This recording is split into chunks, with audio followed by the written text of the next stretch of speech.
રાખીએ છીએ. તમારી પરીક્ષા આશા રાખું બહુ સારી ગઈ હશે. સાથે પેપર ઓલમોસ્ટ ચેક થઈ ગયા છે, બસ થોડુંક બાકી છે, બરાબર. પણ પેપરમાં જોયું એમ કે ઘણા બધા લોકોએ સારો દેખાવ કર્યો છે. એવું નથી કે એમણે ટૂંકમાં કોઈ વસ્તુ બાકી રાખી છે, એવું નથી. પણ ઘણા સ્ટુડન્ટ એવા છે કે એ પ્રશ્નને કઈ લગતું નથી એવું લાગતું ઓળખતા વગરની વસ્તુ એને લખેલી છે. એટલે આવું પણ ઘણું બધું બનેલું છે. એટલે ખાસ હવે બીજું પેપર આવે એમાં ધ્યાન રાખજો, કારણ કે હું રૂબરૂ કહેવાની છું એક એક જણાને કે તમારી શું ભૂલ છે, ક્યાં મિસ્ટેક કરી છે. અને ઘણા સ્ટુડન્ટ એવા છે કે જેને લખ્યા પછી મને તમે નહીં માનો, અડધો કલાક સુધી એનું પેપર જોઈને હસવું આવે કે આ ખરેખર આનું મગજ ક્યાં હાલતું હશે આપણે ભણાવતા હશું ત્યારે. એટલે એવા પણ ઘણા બધા સ્ટુડન્ટ છે. તમને ક્યારેક હસાવીશ પણ વગર નામ લીધે, કારણ કે નામ તો ન લેવાય જાહેરમાં. એને એવું થાય કે આ તો આવું કર્યું એમ. પણ ખાસ એક બાબત આપણે ધ્યાને રાખીએ કે તમે બીજા કોઈની સામે લખતા હોય તો બરાબર છે, ચાલો તમે જે વિચારતા હોય લખો છો. પણ ઘણા સ્ટુડન્ટ એવા છે કે એની ને એની ભાષામાં બધું લખેલું છે. એટલે એ બધું ધ્યાન રાખો, થોડુંક વાંચવામાં ધ્યાન આપો. કારણ કે હજુ આ વખતે જે આ લોકડાઉન ને એ બધું નડી ગયું છે આપણને, સ્કૂલો બંધ છે, એની અસર તમારા મગજ ઉપર અને મન ઉપર ને મસ્તિષ્ક ઉપર કેવી પડે છે ને એ આ પેપર જોઈને ખ્યાલ આવે છે. એટલે આપણું ધ્યાન જે છે એને ભણવામાં થોડું વધારો તો સારું છે, કારણ કે તમારા બોર્ડનું વર્ષ છે એટલા માટે. ઓકે, આપણે ચેપ્ટર નંબર 4 જોઈ રહ્યા હતા, ભારતનો સાહિત્યિક વારસો. અને એમાં પેજ નંબર 35 ઉપર પહોંચ્યા હતા. પહેલી વસ્તુ કે હવે હું જયારે ભણાવતી હોય ત્યારે તમારી બુક તમારી પાસે રાખવાની છે, એ ફરજિયાત છે. જયારે પ્રશ્ન પૂછું ત્યારે અમુક લેવા જાય છે, શોધે છે કે હવે કયા પેજ ઉપર હતું એમ. એટલે પહેલા કહી દઉં છું, તમારી બુક ના પેજ નંબર 35 ઉપર આપણે ભણવાના છીએ. જે નંબર 3 વારાણસી એટલે કાશી, અને 4 છે વલ્લભી. એટલે કે આ બધું આપણે જોઈ રહ્યા છીએ પ્રાચીન વિદ્યાપીઠો વિશે. 2 વિશે જોઈ ગયા છીએ, નાલંદા અને તક્ષશિલા. આગળ જોઈએ એની પહેલા હાજરી લઈ લઈએ. ચલો, Baldaniya Bhagirath. Present ma'am. Priyanshu. Yes. ઓહો. ધાર્મિક. ડેર ધાર્મિક. ડેર વ્રજ. ડેર વ્રજ છે નહીં. દાખલા Devanshi. Present ma'am. Garaniya Pranshu. Present. Jani Kirtan. Yes madam. Joshi Mishri. Present. Joshi Nirmit. Yes. Kyada Mahek. Present. Mehta Krisha. Yes. Parmar Harshvardhan. Harshvardhan છે. પટેલ ખુશ. Yes madam. રોકડ વૈદિક. વૈદિક છે. રોકડ વિવેક. યસ. સાણંદિયા દેવ. છે દેવ. વૈદિક છે. Okay. Karan. Yes madam. Vaibhav. Yes madam. Abhi. Suvagya Abhi. Undhad Keval. Upadhyay Ritesh. Yes. Dhruv. Yes. Devangi. Yes madam. Yug, Yes, madam. Voraraj, Yes, madam. Zala Jayraj. Jayraj છે? જયરાજ કેમ દેખાતો નથી? કોઈના કોન્ટેક્ટમાં છે? ઝાલા જયરાજ કોઈના કોન્ટેક્ટમાં? હા મેડમ, મારા કોન્ટેક્ટમાં છે. ઈ કેમ દેખાતો નથી? કઈ ખ્યાલ છે? એને પેપરે બહુ મસ્ત લખ્યું છે. જોવા જેવું છે. એક વખત આપણે બધા ભેગા થશું ને ત્યારે બતાવીશું પેપર તમને. કારણ કે ચેક કરવા જેવું કઈ છે જ નહીં અંદર. ને મહેરબાની કરીને એટેન્ડન્સ તમારી પૂરી આપો અને અહીંયાથી આપણે જે મહેનત કરી રહ્યા છીએ તો એ મહેનત ખરેખર સાકાર થાય ને એવું કરવાનું છે. પરમાર હર્ષવર્ધન હાજર છે ને? ઓકે, ચાલો. એટલે ટૂંકમાં અમે જે મહેનત કરીએ છીએ અને તમે જે મહેનત કરો છો એને ખરેખર ઇમ્પ્લિમેન્ટ કરો. કારણ કે અત્યારે પેરેન્ટ્સ કઈ રીતે તમારી કઈ સિચ્યુએશનમાં અત્યારે આ બધું પૂરું પાડે છે ને એનું મન જાણે છે. ક્યારેક મમ્મી પપ્પાની જગ્યાએ પોતે રહીને જોજો એટલે ખ્યાલ આવશે. એટલે મહેનત કરવાની જ છે અને ફરજિયાત છે બધા માટે. એટલે એટેન્ડન્સ પૂરેપૂરી હોવી જોઈએ. બીજું ચલો હવે આપણે સ્ટાર્ટ કરી દઈએ, પછી ચર્ચા કરીએ બીજી વધારાની. નંબર 3, વારાણસી એટલે કે કાશી. કાશી વિશ્વવિદ્યાલય ચાલતી. હવે કાશીનો બહુ સરસ મજાનો દાખલો આપું તો કાશી વિશ્વવિદ્યાપીઠ પહેલા ભણાવી દઉં અને પછી એક સારો કિસ્સો છે હું તમને કહીશ. વારાણસી યાત્રાધામ તરીકે પ્રસિદ્ધ છે. 4 ધામોનું એક ધામ એટલે કે વારાણસી. ગંગા નદી જ્યાં આવેલી છે. કાશી જેને આપણે કહીએ છીએ. એક એવી કહેવત છે કે સુરતનું જમણ અને કાશીનું મરણ જેના નસીબમાં હોય ને એને મળે એમ. તો વારાણસી છે યાત્રાધામ તરીકે પ્રસિદ્ધ છે. ઈસવીસન પૂર્વે 7મા સૈકામાં એટલે 7મી સદીમાં, સૈકા એટલે કે સદી, 7મા સૈકામાં તે ભારતનું પ્રસિદ્ધ વિદ્યા કેન્દ્ર હતું. ઉપનિષદ કાળમાં તે આર્ય સંસ્કૃતિ અને ધર્મના કેન્દ્ર તરીકે વિકસ્યું. આર્યની સંસ્કૃતિ, સનાતન ધર્મની સંસ્કૃતિ, હિન્દુ ધર્મની સંસ્કૃતિ તરીકે વિકાસ પામે છે. સાથે ધર્મનું કેન્દ્ર બની ગયું. વિદ્યાનું તો હતું જ, પણ ધીરે ધીરે ધર્મનું પણ કેન્દ્ર. કારણ કે પવિત્ર નદી જે આપણી છે ગંગા નદી એ ત્યાંથી વહે છે. એના રાજા હતા અજાતશત્રુ. એ ઉપનિષદ કાળમાં એક તત્વજ્ઞાની હતા અને વિદ્યાના પોષક હતા. કેવા હતા? વિદ્યાના પોષક હતા. વ્યાસ સંહિતામાં મહર્ષિ વેદવ્યાસનો આશ્રમ અહીં હોવાનો ઉલ્લેખ મળે છે. એટલે કે એનો રાજા એમ કે ને એક કહેવત છે, યથા રાજા તથા પ્રજા, કે જેવો રાજા હોય ને એવી એની પ્રજા થાય.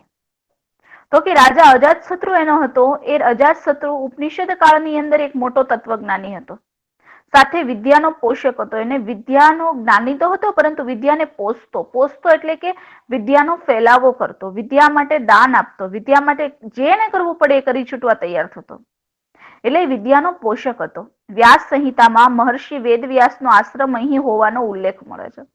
વ્યાસ સંહિતા જો કોઈ વાંચી હોય તો મહર્ષિ વેદવ્યાસનો આશ્રમ છે એ અહીંયા હોવાનો ઉલ્લેખ પણ મળે છે. એટલે કે કાશી અથવા તો વારાણસીની આસપાસ જોવા મળે છે. ભગવાન બુદ્ધે પોતાના મતના પ્રચાર અને પ્રસાર માટે વારાણસી ઉપર પસંદગી ઉતારી હતી. આદિ શંકરાચાર્ય જેવા સમર્થ તત્વજ્ઞને, તત્વજ્ઞ એટલે કે ફિલોસોફીને જાણનારા, તત્વજ્ઞાનને જાણનારા, જેને વેદાંતના નૂતન સિદ્ધાંતની સ્વીકૃતિ માટે કાશી જવું પડ્યું હતું. ભગવાન બુદ્ધ છે એ પોતાના પ્રચાર પ્રસાર કરવા માટે થઈ અને વારાણસી ઉપર પસંદગી ઉતારે છે. ત્યાર પછી વાત કરી તો કે આદિ શંકરાચાર્ય જેને 4 મઠની સ્થાપના કરી હતી. કયા કયા 4 મઠ કોઈને ખબર છે? કયા 4 મઠ કઈ દિશામાં હતા? ચલો એક તમને ખ્યાલ છે? 4 મઠની સ્થાપના કરેલી શંકરાચાર્યએ.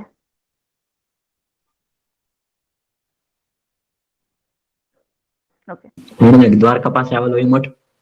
હા, દ્વારકા પાસે આવેલો છે મઠ. એક કલકત્તા પાસે આવેલો છે બેલુરનો મઠ, બરાબર. પછી એક ઉત્તર ભારતમાં આવેલો છે ને એક દક્ષિણ ભારતમાં આવેલો છે. દક્ષિણ ભારતમાં લગભગ ઇન્દિરા પોઈન્ટ થી લઈને રામેશ્વરમની આસપાસ આવેલો છે ક્યાંક મઠ, બરાબર. તેને 4 મઠની સ્થાપના કરેલી, જેનાથી હિન્દુ ધર્મનો ફેલાવો બને એટલો કરી શકે. તો એમના સમર્થ તત્વજ્ઞને એમના વેદાંતના નૂતન સિદ્ધાંતની સ્વીકૃતિ માટે પણ એક વખત એને કાશી જવું પડ્યું હતું. ચૈતન્ય મહાપ્રભુ અને પુષ્ટિ માર્ગના પ્રવર્તક વલ્લભાચાર્યજીએ પોતાના વૈષ્ણવ સંપ્રદાયની પ્રતિષ્ઠા અહીં જ મેળવી, કે જે લોકો વૈષ્ણવ ધર્મ પાળે છે એવા ચૈતન્ય મહાપ્રભુજી અને વલ્લભાચાર્યજી જે છે, પુષ્ટિ માર્ગના પ્રવર્તક વલ્લભાચાર્યજી જે શ્રીનાથજીની હવેલી અથવા ગોપાલાલજીની હવેલીને માને છે, એ વલ્લભાચાર્યજીએ પોતાના વૈષ્ણવ સંપ્રદાયોની પ્રતિષ્ઠા માટે પણ અહીંયા જ આવીને કાશીની આસપાસ વસેલા. પંજાબના વિદ્વાન કુટુંબોએ સ્થળાંતર કરવું પડ્યું, ત્યારે મુખ્યત્વે કાશી અને થોડા પ્રમાણમાં એ લોકો કાશ્મીરમાં જઈને વસે છે. આમ રાજાના રાજકુમારો પણ અહીં ઉચ્ચ શિક્ષણ માટે આવતા હતા. સમ્રાટ અશોકના આશ્રયથી વારાણસીનો સારનાથ મઠ છે પ્રસિદ્ધ વિદ્યાધામ બન્યો હતો. મઠનું નામ શું છે? સારનાથનો મઠ. અને સમ્રાટ અશોકના આશ્રયથી, સમ્રાટ અશોક છે એ ધર્મચક્ર પ્રવર્તક હતો, એટલે કે એને ધર્મનો બહુ મોટા પાયે ફેલાવો કર્યો હતો. અને સમ્રાટ અશોક જે છે એના આશ્રયથી વારાણસીનો જે સારનાથ મઠ છે પ્રસિદ્ધ વિદ્યાધામ બની શક્યો. તો આ હતું વારાણસી. તો કે વારાણસી એક એવી નગરી છે કે પહેલા વિદ્યાનું કેન્દ્ર હતી અને પછી ધીરે ધીરે ધર્મનું કેન્દ્ર બની ગઈ છે. ધર્મનું કેન્દ્ર એટલા માટે બન્યું કે વેદવ્યાસનો આશ્રમ પણ અહીંયા હતો, ભગવાન બુદ્ધનો એના મતનો પ્રચાર પ્રસાર પણ અહીંયાથી કરાવેલો. ચૈતન્ય મહાપ્રભુજી હોય કે વલ્લભાચાર્યજી હોય, પુષ્ટિ માર્ગના પ્રવર્તક, આ બધાએ પોતાના ધર્મનો ફેલાવો કરવા માટે ક્યારેક તો આ કાશી આવીને વસવું પડેલું.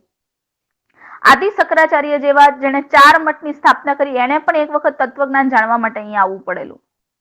અને સમ્રાટ અશોકના આશ્રયથી સારનાથ મઠ છે પ્રસિદ્ધ યાત્રાધામ બન્યો. એટલે કે આ કારણોસર આપણે એવું કહી શકાય કે પેલા વારાણસી છે એ વિદ્યા કેન્દ્ર હતું, પરંતુ ધીરે ધીરે પછી ધર્મનું કેન્દ્ર બની ગયું છે. એટલે ખાસ એવો કદાચ પ્રશ્ન પણ ક્યારેક પૂછાઈ શકે કે ભાઈ કાશીને ધર્મ સ્થાન શા માટે ગણવામાં આવે છે, અથવા તો એને વિદ્યાના કેન્દ્રની સાથે સાથે ધર્મનું કેન્દ્ર શા માટે ગણવામાં આવે છે. તો તમારે આ લખવું પડે કે મોટા ભાગના ધર્મનો ફેલાવો કરવા માટે કાશી નગરી અથવા કાશીની આસપાસ થી જ એની શરૂઆત કરવામાં આવી છે. એટલા માટે આપણે એવું કહી શકીએ છીએ કે કાશી જે છે એ આપણી માટે ધર્મ સ્થાન બરાબર છે અથવા ધર્મ બિંદુ બરાબર છે. કાશીનું એક બહુ મસ્ત મજાનું ઉદાહરણ એવું છે, ગઈકાલે જ જયારે અમે વડોદરા એક અધિવેશનમાં ગયા હતા ત્યારે આ એક બાબતની ચર્ચા થઈ કે કાશીની અંદર એક મદન મોહન માલવિયાનું તમે નામ સાંભળ્યું હશે. પંડિત મદન મોહન માલવિયાજી જે છે એને એવું નક્કી કર્યું કે પોતે વિદેશમાં જઈને આવે છે અને એવું નક્કી કરે છે કે મારે ભારતની અંદર સૌથી મોટી યુનિવર્સિટી બનાવવી છે. અને એમણે યુનિવર્સિટી બનાવવાની વાત જ્યારે ચાલતી હતી ત્યારે એમને વારાણસીની અંદર જ તે બાબા સાહેબ આંબેડકર મળી જાય છે અને બાબા સાહેબ આંબેડકરને પોતાના વિચાર રજૂ કરે છે કે હું વિદેશ ફરવા ગયેલો અને વિદેશ જ્યારે હું ફરી અને ભણીને પાછો આવ્યો ત્યારે મને એવું થયું કે જો વિદેશમાં આટલી બધી યુનિવર્સિટી હોય તો ભારતની અંદર શા માટે ન હોય. ભારતની અંદર પણ આપણે આવું કંઈક કરવું છે. પણ બાબા સાહેબ કે પણ શા માટે આવ્યું?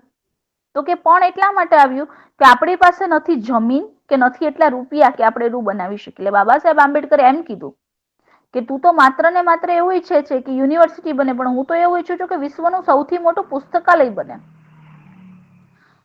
એટલે કે હા બધું બનાવશું પણ રૂપિયા અને જમીન ક્યાંથી આવશે? ત્યારે બાબા સાહેબ આંબેડકરે એવું કીધેલું કે જયારે મારી પાસે ભણવા માટે મારે એક ભણી ગણીને આગળ આવવું હતું, મારે પણ રૂપિયા નહોતા, ત્યારે વડોદરાના મહારાજા સયાજીરાવ ગાયકવાડજીએ મને રૂપિયા આપી અને વિદેશ મોકલ્યો હતો. મારો ભણવાનો ખર્ચો બધો એમણે ઉઠાવેલો. તો તું જો ઈચ્છતો હોય તો આપણે એક વખત જઈ અને મહારાજા સયાજીરાવ ગાયકવાડને મળીએ અને આપણે એમને પ્રસ્તાવના મૂકીએ કે અમારે આવું કરવું છે. એટલે મને ખ્યાલ છે ત્યાં સુધી જયારે ભણવાની વાત આવશે, જયારે વિદ્યાની વાત આવશે, ત્યારે મહારાજા ક્યારેય ના પાડતા નથી. બંને જણા ત્યાં આવે છે અને આજની કાશી વિદ્યાપીઠ જે છે, તમે જે આજે કદાચ કોઈને ફરવા જવાનું થાય તો કાશી યુનિવર્સિટી તરીકે પણ ફેમસ છે, વારાણસી યુનિવર્સિટી પણ કહેવાય છે.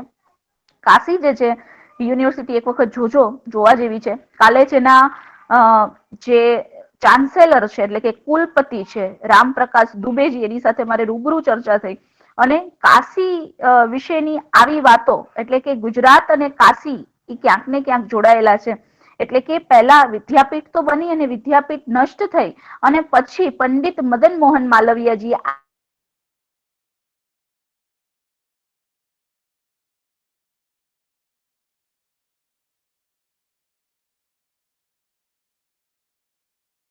કાશી વિદ્યાપીઠના ગુજરાત સાથે બહુ મોટા છેડા સંકળાયેલા છે. ઓકે, નેક્સ્ટ આપણે જોઈએ છે વલ્લભી વિદ્યાપીઠ. વલ્લભી વિદ્યાપીઠ જે છે એના વિશે વાત કરીએ તો ગુજરાતની અંદર આવેલી છે. આ ઈસવીસનના 7મા શતકમાં, ઈસવીસન 7મી સદીમાં, શતક એટલે કે સદી, સૈકા એટલે પણ સદી, સદી અથવા તો 7ની સાલ ચાલતી હતી એ વખતે ગુજરાતનું આ વિદ્યાધામ એટલે કે વલ્લભી વિદ્યાનગર એવું કહેવાય છે. તમને ખ્યાલ હોય તો એનું નામ જ છે વલ્લભી વિદ્યાનગર. એટલે કે ગુજરાતનું વિદ્યાધામ અતિ પ્રસિદ્ધ શિક્ષણ કેન્દ્ર હતું. વલ્લભીને વિશાળ અને અત્યંત પ્રસિદ્ધ વિદ્યાધામ બનાવવામાં મૈત્રક વંશના તાત્કાલીન શાસક અને નાગરિકોનો મોટો ફાળો હતો. ખાસ યાદ રાખજો, વલ્લભી વિદ્યાપીઠને વિદ્યાધામ બનાવવામાં કોનો ફાળો હતો? તો કે મૈત્રક વંશના જે રાજાઓ થઈ ગયા. કયા વંશના? મૈત્રક વંશના. ટીક કરતા હોય તો પોઈન્ટ આઉટ કરી દેજો. મૈત્રક વંશના શાસકો અને નાગરિકોનો બહુ મોટો ફાળો હતો. મધ્યમાં 7મી સદીમાં ભિક્ષુ વિદ્યાર્થીઓ રહેતા હતા. ભિક્ષુ વિદ્યાર્થી એટલે કેવા વિદ્યાર્થી? કોણ કહેશે? કોણ સમજાવશે? ભિક્ષુ વિદ્યાર્થી એટલે કોને કહી શકાય? ભિક્ષુ વિદ્યાર્થી કેવા? રિદ્ધિશભાઈ બોલો. ભિક્ષુક. ભિક્ષુક વિદ્યાર્થીઓ રહેતા હતા કે ત્યાં પોતે જીવન વ્યાપન કરતા હોય પરંતુ એને ખાવા પીવા માટે શું કરવું પડે? તો કે ભિક્ષા માંગી અને ગુજરાન, આજુબાજુના ગામડામાં જઈને ભિક્ષા માંગીને એને ગુજરાન ચલાવવું પડે. વલ્લભી ત્યારે બૌદ્ધ મતના હીનયાન પંથનું કેન્દ્ર હતું.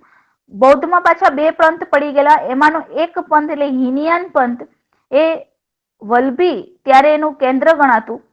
7મા શતકની મધ્યમાં પ્રસિદ્ધ બૌદ્ધ વિદ્વાનો સ્થિરમતી અને ગુણમતી વલ્લભીના અગ્રણી આચાર્યો હતા. સ્થિરમતી અને ગુણમતી કરી અને જ્ઞાનનો એક પ્રકાર છે. તો ગુણમતી, સ્થિરમતી, બરાબર છે. સ્થિરમતી એટલે કે શું? તો કે જેને આપણે સ્થિત પ્રજ્ઞતા કહીએ છીએ, એકાગ્ર બુદ્ધિ. વલ્લભી વિદ્યાપુરનું વલ્લભી વિદ્યાનગરની અંદર તમે આજે પણ જાઓ તો આજે પણ તમને ત્યાં જ્ઞાનસભર વાતો મળે છે. એટલે પહેલું તો એ કે સ્થિર પ્રજ્ઞ થવો જોઈએ વિદ્યાર્થી. એટલે કે સ્થિર પ્રજ્ઞ એટલે કેવો વિદ્યાર્થી?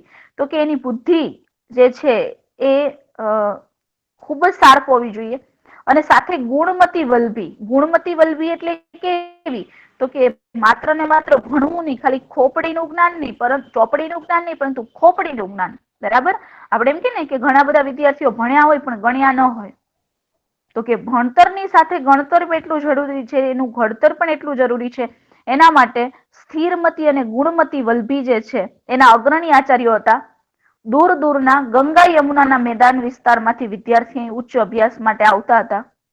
ચીની પ્રવાસી ઇત્સિંગે નોંધ્યું છે કે વલ્લભી પૂર્વ ભારતની પ્રસિદ્ધ શિક્ષણ સંસ્થા નાલંદાની સાથે સ્પર્ધા કરતી. હવે તમે વિચારો કે નાલંદા વિદ્યાપીઠ જે છે એ વિદ્યાપીઠની સાથે હરીફાઈમાં આવતી એટલે એ કેટલી મહાન સંસ્થા હોઈ શકે અથવા તો કેટલી મોટી સંસ્થા હોઈ શકે છે. એ વખતે એની પ્રસિદ્ધિ વિશે આપણે કલ્પના કરી શકીએ. તો કે ચીનના પ્રવાસી ઇત્સિંગે વલ્લભી પૂર્વ ભારતની પ્રસિદ્ધ શિક્ષણ સંસ્થા નાલંદાની સાથે સ્પર્ધા કરતી. વલ્લભી એક રાજધાની અને આંતરરાષ્ટ્રીય બંદર પણ હતું ઈસવીસન 480 થી 775 સુધી. અને વલ્લભીના શાસક મૈત્રક રાજવીઓ પણ વિદ્યા અને વિદ્યાપીઠના મહાન આશ્રયદાતાઓ હતા. જેણે જમીન દાન કરેલી, આખા ગામ એ લોકોને આપી દીધેલા, વિદ્યાર્થીઓના રહેવા ખાવાની વ્યવસ્થાઓ કરાતી, વિદ્યાર્થીઓ માટેના પુસ્તકો તૈયાર કરાતા. આ ઉપરાંત એના જે ગુરુઓ છે એને ઉચ્ચ શિક્ષણ શીખવાડી શકે એવા ગુરુઓની પણ એ લોકો નિમણૂક કરતા. એમને ઊંચા દરે વેતન આપવામાં આવતા એ વખતે પણ. ક્યારેક તમે બહુ ડીપ વાંચવું હોય તો બિપિનચંદ્ર પાલ કરીને છે, એની આઈએએસ ની જે બુક જે પ્રિપેરેશન કરતા હોય એની પાસે છે બિપિનચંદ્ર પાલ. તો વિપિનચંદ્ર પાલની જે બુક છે એની અંદર તમે જોઈ શકશો આ બધું જ વિશેષ રીતે દર્શાવેલું છે. વલ્લભી વિદ્યાપીઠ શું છે, કેવી રીતે એની શરૂઆત થઈ, બધી જ વસ્તુ આપેલી છે. તો આ વિદ્યાપીઠ જે છે એના મેઇન જે છે મુખ્ય દાતા હોઈ શકે તો મૈત્રક વંશના રાજવીઓ છે. એ બાબતની નોંધ લેવી પડે કે મૈત્રક વંશના રાજવીઓ બૌદ્ધ નતા, સનાતની હતા, એટલે કે હિન્દુ હતા. સનાતની એટલે કેવો ધર્મ? હિન્દુ હતા. છતાં સંસ્થાને મદદ કરતા. એ તો આખી વલ્લભી વિદ્યાપીઠ છે બૌદ્ધ ધર્મની અનુયાયી હતી, કારણ કે ત્યાં રહેવા વાળા જ બધા ભિક્ષુઓ હતા. ભિક્ષુ એટલે ભિક્ષુકો, ભિક્ષુકો એટલે બૌદ્ધ ધર્મની અંદર જેને સંન્યાસ ધારણ કરી લીધેલો હોય એને ભિક્ષુ વિદ્યાર્થીઓ કહેવાય. તો કે એ બૌદ્ધ ધર્મના અનુયાયી નહોતા, છતાં પણ એ વખતે સર્વધર્મ સંભાવન. તો આ હિન્દુ હતો. હવે આપણે વિચારી શકીએ છીએ એ વખતે આખા ગામના ગામ દાન દઈ દીધા હતા, તો એની પાસે કેટલી વિશાળ પ્રમાણમાં સંપત્તિઓ હશે. અને આ સંપત્તિઓને કોઈ પણ ધર્મના વાડામાં આવીને આપી નથી.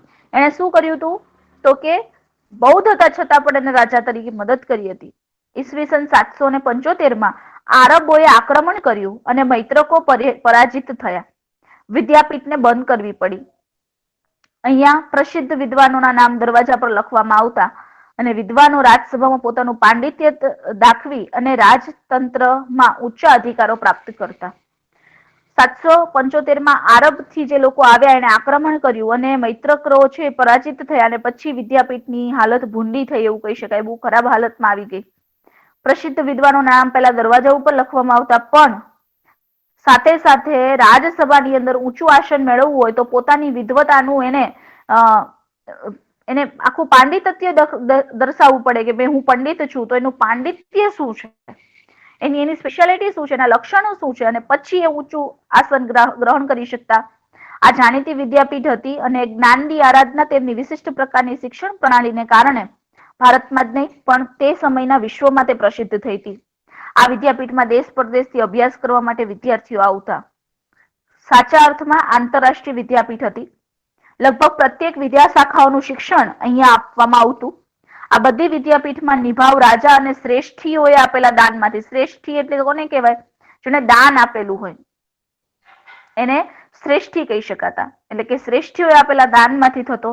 તે હકીકત તે સમાજની પણ વિદ્યા પ્રત્યેની પ્રીતિ અને નિષ્ઠા હતી. એટલે જે ઉદ્યોગોપતિ છે અત્યારે કેમ દાન આપતા હોય, ડોનેટ કરતા હોય, તો એ ડોનેટ કરનારા પણ સમાજ પ્રત્યે એક નિષ્ઠા દાખવતા હોય ત્યારે ડોનેશન કરી શકાય છે. તો આ સમાજની પણ પ્રીતિ હતી, રાજાઓની પણ પ્રીતિ હતી કે જેના લીધે થઈ અને આ બધી વિદ્યાપીઠો છે અસ્તિત્વમાં આવી. છેલ્લે એવું લખ્યું છે કે ભારતીય વિદ્યા, કલાઓ અને જ્ઞાન વિજ્ઞાનનું શિક્ષણ આપતી એ વિશ્વ વિખ્યાત યુનિવર્સિટીઓ હતી. આ ચારે ચાર, નાલંદા હોય, તક્ષશિલા હોય, વારાણસી એટલે કે કાશી હોય કે પછી વલ્લભી વિદ્યાપીઠ હોય, આ બધી એકથી એક ચડિયાતી હતી અને આમાં બધાનો ફાળો હતો. એટલે કે જેને દાન આપ્યું છે શ્રેષ્ઠીઓ અને રાજા, આ બધાનો અમૂલ ફાળો અંદર રહેલો છે. ચાલો હવે આ ચેપ્ટર અહીંયા પૂરું થાય છે. આ ચેપ્ટરમાં તમને કઈ પ્રશ્ન હોય તો તમે પૂછી શકો છો. કોઈ વસ્તુ ન સમજાતી હોય અથવા ન ખ્યાલ આવતો હોય તો પૂછી શકો છો.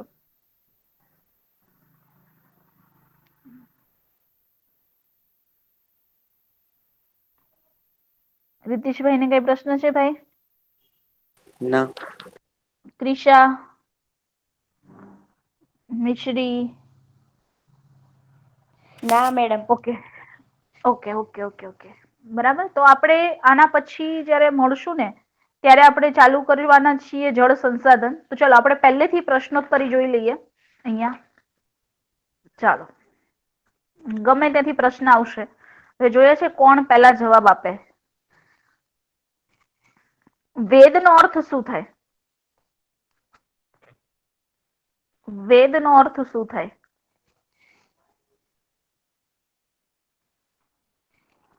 વિવેક બોલો. વેદો એટલે જ્ઞાનનો ભંડાર. વેદ એટલે જ્ઞાનનો ભંડાર એવું કહી શકાય છે. Very good. ચાલો, દંડીએ કઈ રચના કરી હતી? દંડીએ કઈ રચના કરી હતી? ક્રિશા? 10 કુમાર ચરિતમ. 10 કુમાર ચરિતમની રચના કરી હતી. સંસ્કૃત ભાષાને બીજા કયા કયા નામથી ઓળખવામાં આવે છે? સંસ્કૃત ભાષાને પ્રિયાંશુ? સંસ્કૃતની ભાષાને આર્ય ભાષા કે ઋષિઓની ભાષા કે વિદ્વાનોની ભાષા તરીકે ઓળખવામાં આવે છે? Very good. આર્ય ભાષા, ઋષિઓની ભાષા કે વિદ્વાનોની ભાષા કહેવામાં આવે છે. આમાં અત્યારે આપણે રેપિડ ફાયર રાઉન્ડ જેવું એટલા માટે રમી રહ્યા છીએ કે તમને મજા આવે. પહેલું જે જવાબ આપે એને એમ થાય કે નહીં મને આવડે છે, અને તમારી બુદ્ધિ છે એ એટલી શાર્પ અત્યારે બનશે કારણ કે તમે શોધતા હોય ક્યાં શું આવેલું છે. બરાબર. ચાલો, ભારતના બે મુખ્ય મહાકાવ્યો કયા કયા છે?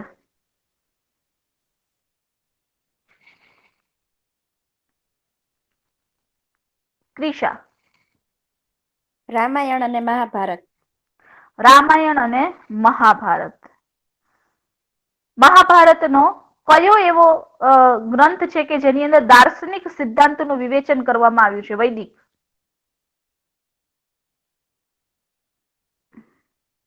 બોલો. વૈદિક.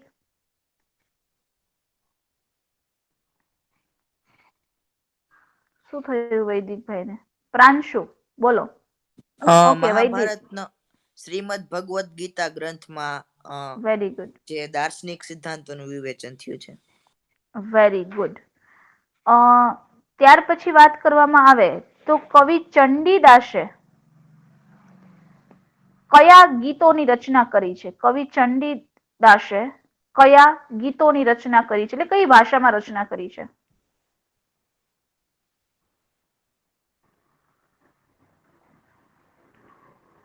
કવિ ચંડીદાસે કઈ ભાષામાં ગીતો રચ્યા છે?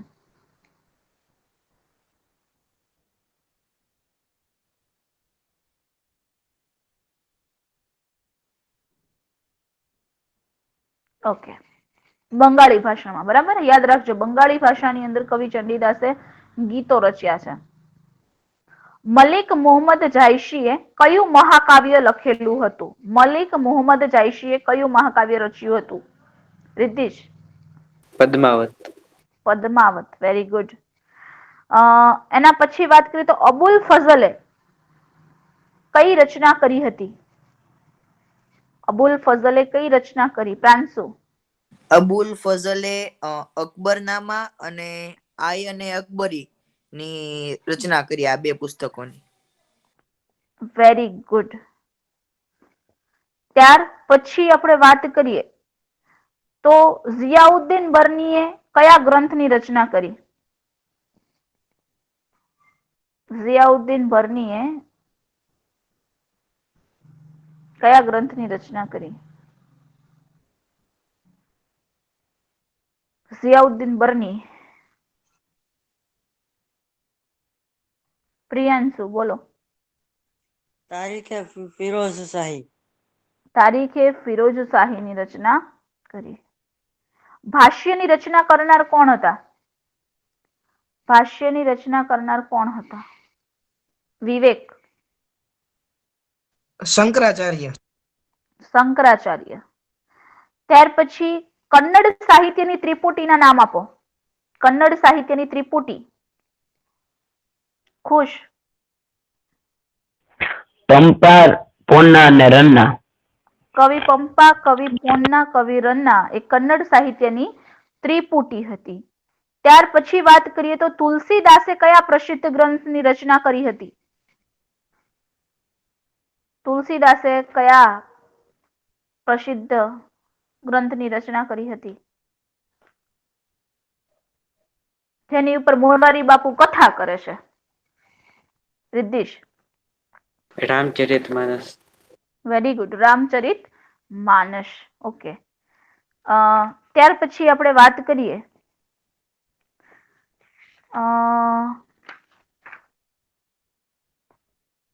તક્ષશિલા હાલમાં ક્યાં આવેલી છે? તક્ષશિલા હાલમાં ક્યાં આવી છે? રિતિશ. પાકિસ્તાનના રાવલપિંડી પાસે. પાકિસ્તાનના રાવલપિંડીની પાસે આવેલી છે. વલ્લભી વિદ્યાપીઠ જ્યારે બની ત્યારે કયા રાજાઓનું શાસન હતું? વલ્લભી વિદ્યાપીઠ બની ત્યારે કયા રાજાઓનું શાસન હતું? વિવેક. મૈત્રક રાજાઓનું. મૈત્રક રાજાઓનું શાસન હતું. ત્યાર પછી નાલંદા વિદ્યાપીઠ છે એ કયા જિલ્લામાં આવેલી છે? નાલંદા. અભી. બિહારના પટના જિલ્લામાં. બિહારના પટના જિલ્લામાં આવેલું છે. નાલંદા વિદ્યાપીઠની જ્યારે શરૂઆત થઈ અથવા નાલંદા વિદ્યાપીઠના સમયમાં કયો ચીની મુસાફર ત્યાં આવેલો? વિવેક. યુએન સંઘ. યુએન સંઘ. ત્યાર પછી આપણે વાત કરીએ તો ચંદ્રગુપ્ત મૌર્યએ કઈ વિદ્યાપીઠમાં શિક્ષણ લીધેલું હતું? ચંદ્રગુપ્ત મૌર્યએ કયા વિદ્યાપીઠમાં શિક્ષણ લીધેલું? ક્રિશા. તક્ષશિલા. તક્ષશિલાની અંદર. કઈ વિદ્યાપીઠનું નામ એ રામના ભાઈ ભરતના પુત્રના નામ ઉપરથી પડેલું છે? કઈ વિદ્યાપીઠનું નામ રામના ભાઈ ભરતના? વિવેક. તક્ષશિલા. તક્ષશિલા. અવધી ભાષાનો સૌથી જૂનો ગ્રંથ કયો છે? અવધી ભાષાનો સૌથી જૂનો ગ્રંથ. અભી. ચંદ્રાયન. ચંદ્રાયન. ઓકે. તોલકાપ્પિયમ એ શું છે? તોલકાપ્પિયમ એ શું છે?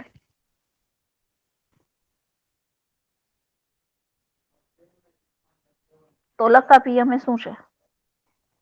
કવિતા છે, વ્યાકરણ ગ્રંથ છે, ખાલી ગ્રંથ છે? પ્રિયાંશુ. વ્યાકરણ ગ્રંથ. વ્યાકરણ ગ્રંથ છે. વેદો જે છે 4 વેદોના નામ આપો. જોશી મિશ્રી બોલો. યુગવેદ, યજુર્વેદ, સામવેદ ને અર્થવેદ. Okay, very good. ઋગ્વેદમાં કુલ કેટલી ઋચાઓનો સંગ્રહ આવેલો છે?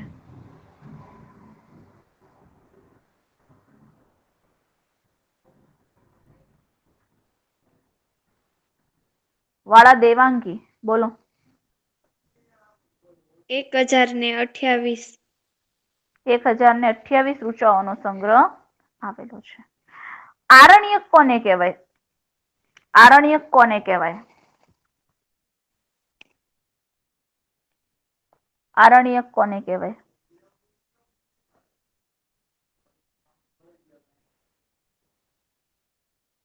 વિવેક. તત્વજ્ઞાનથી ભરપૂર હોય તેવું સાહિત્ય. તત્વજ્ઞાનથી ભરપૂર હોય એવું સાહિત્યને આરણ્યક કહેવાય.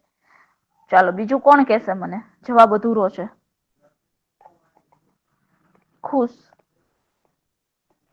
આર્યો તેમના જીવનનો અંતિમ સમય જંગલમાં જઈને ગાળતા હતા. તે સમયને આરણ્યક કહેવાય.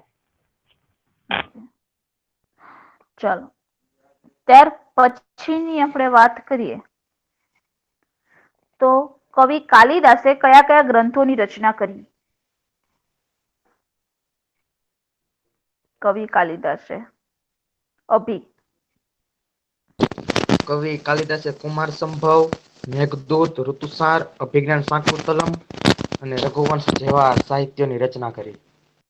Very good. ભારવી, કવિ ભારવીએ કયા ગ્રંથની રચના કરી?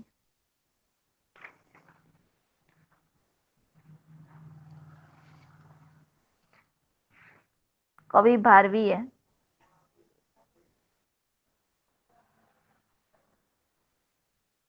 ક્રિશા. કિરાતાર્જુનિયમ. કિરાતાર્જુનિયમ ની રચના કવિ ભારવીએ કરી હતી. આમુક્તમાલ્યદાની રચયિતા કોણ હતા? આમુક્તમાલ્યદાના રચયિતા કોણ હતા?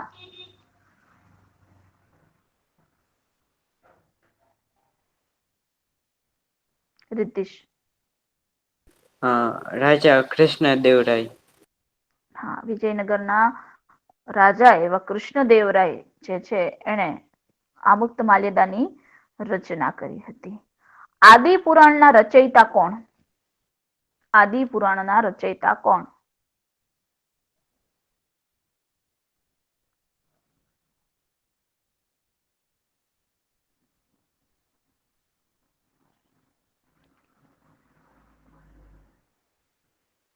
ખુશ.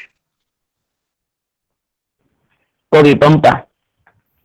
કવિ પંપા જે છે એને આદિપુરાણની રચના કરી હતી.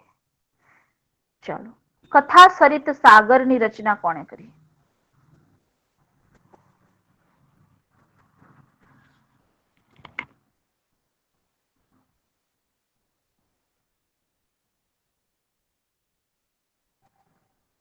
કથા સરિત સાગરની રચના વિવેક.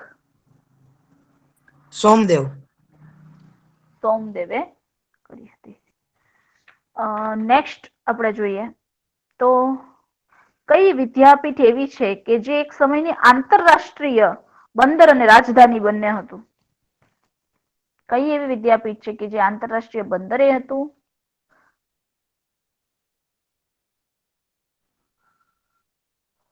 ધ્રુવ બોલો. ધ્રુવ. વલભી. વલભી વિદ્યાપીઠ. ઓકે. ત્યાર પછી નાલંદા વિદ્યાપીઠમાં ગ્રંથાલય વાળો વિસ્તાર કયા નામે ઓળખાતો? નાલંદા વિદ્યાપીઠમાં ક્રિશા ધર્મગંજ. ધર્મગંજ તરીકે ઓળખાતો હતો.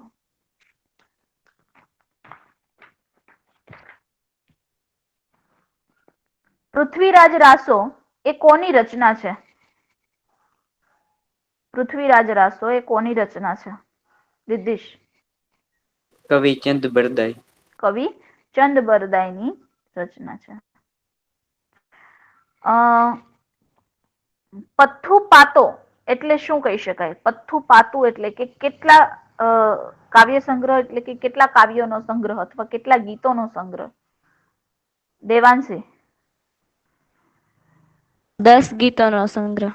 10 ગીતોનો સંગ્રહ એવું કહી શકાય છે. તામિલ સાહિત્યના વિખ્યાત ગ્રંથો કયા કયા છે? તમિલ સાહિત્યના વિખ્યાત ગ્રંથો કયા કયા છે?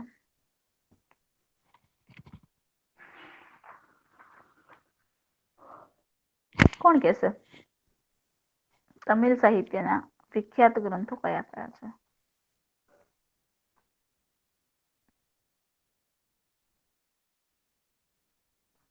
વિવેક. મેડમ એક આવડે છે. બોલ. મણિ મેખલાઈ. મણિ મેખલાઈ. ઓકે. પ્રિયાંશુ. શિલ્પતિકારમ. શિલપત્તિકારમ અને મણિ મેખલાઈ તમિલના વિખ્યાત ગ્રંથો છે. ઓકે. સાહિત્યના બે પ્રકારો કયા કયા છે? સાહિત્યના બે પ્રકારો કયા કયા છે?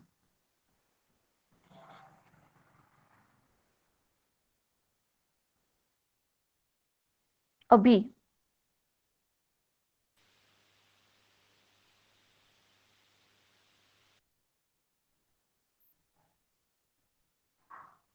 બોલો અભી.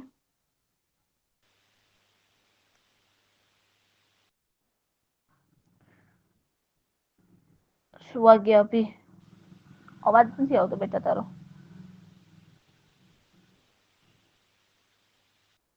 ક્રિશા તું બોલી જા. વૈદિક સાહિત્ય અને પ્રશિષ્ટ સાહિત્ય. વૈદિક સાહિત્ય અને પ્રશિષ્ટ સાહિત્ય